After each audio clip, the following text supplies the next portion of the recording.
There's a few differences between extended stay hotels and regular hotels. And I'm not talking about the bougie hotels and motels, I'm talking about the affordable ones. One of the things is the amount of time you can stay in extended stays compared to regular hotels or motels. My experience, like I said, it could be different everywhere. Regular hotels and motels that I've stayed at, you have a time limit that you can stay there. So, for instance, the Motel 6 that I stayed at for the one time, um, you can only stay there for 27 days, and then you had to check out, and then you could only check back in when you checked out, and then you waited 24 hours, and then you came back. So pretty much you would have to leave for a day, and then if you wanted to come back, you would have to go stay somewhere else for a day and then come back. So, and a couple other places that I've stayed at, like Red Roof, near or right across the street from this that same Motel 6, they did 3 months. I've stayed at another Motel 6 up like 20, 30 minutes up the road, and they do 6 months. And then you have to check out and then check back in 24 hours. But the good thing about extended stays is that you have no time limit, it seems like, in my opinion, from what I can tell. From my experience, I haven't had any. Come on over here, Rocky. I haven't had anybody sit there and tell me, oh, I can't, I have to check out and then check back in. So, pretty much, I've been here for a while. A little over a year. Yeah. And come around this way.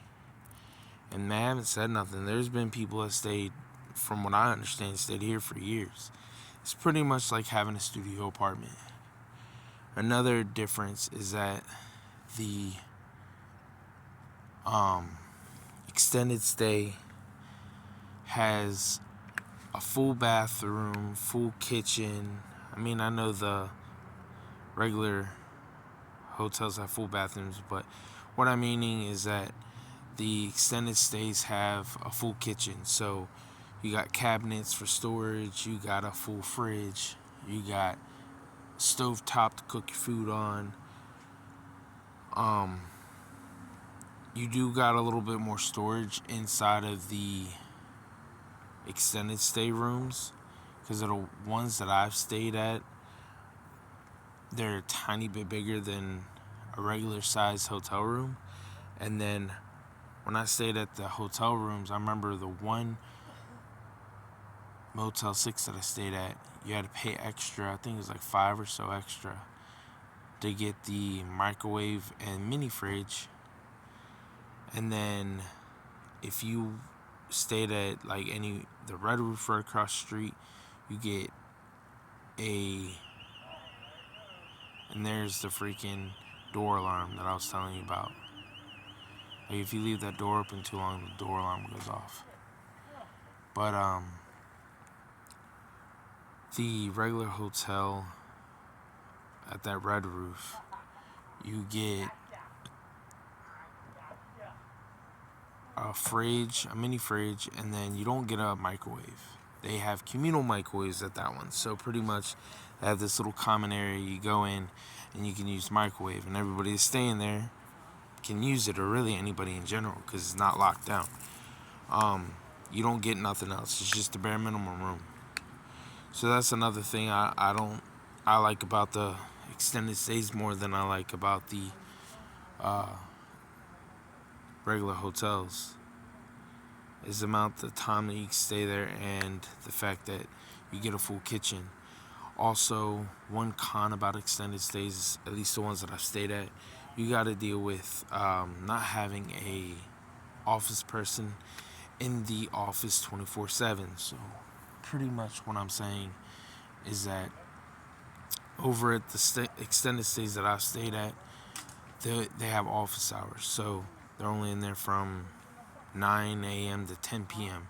and then they're closed. So if you need something from the office, you're pretty much SOL. Unlike at a regular hotel or motel, there's somebody in the office 24/7. So if you need a new key, you need to check in, whatever the case may be, you can get a room and go stay for the night. Extended stays is a little bit different. I mean, they do have numbers that you call, from what I understand, at least the ones that I stayed at, and you can call them, and then they got like somebody that stays at the hotel, and then they'll come down and help you if they need to. But that's really it. I mean, to be honest, all the motels and hotels extended stays that I stayed at also are bare minimum. They have washers and dryers here. They don't have a pool. They don't have a gym. They don't have breakfast, lunch, or dinner served. You pretty much gotta purchase that yourself. The only food that they provide is the vending machine food. So if that's what you want, then you can do that, but you're pretty much gonna have to pay for your own food. You're not gonna have any luxurious type of like breakfast or anything like that. I've seen extended stays in hotels where you're gonna be getting fed in the morning, but here you don't get none of that extra stuff. But like I said, it really depends on where you stay. So I'm about to go in now, and as you can see, Rocky, come on. I don't know if you can see that, but now I can go in. Come on, Rocky.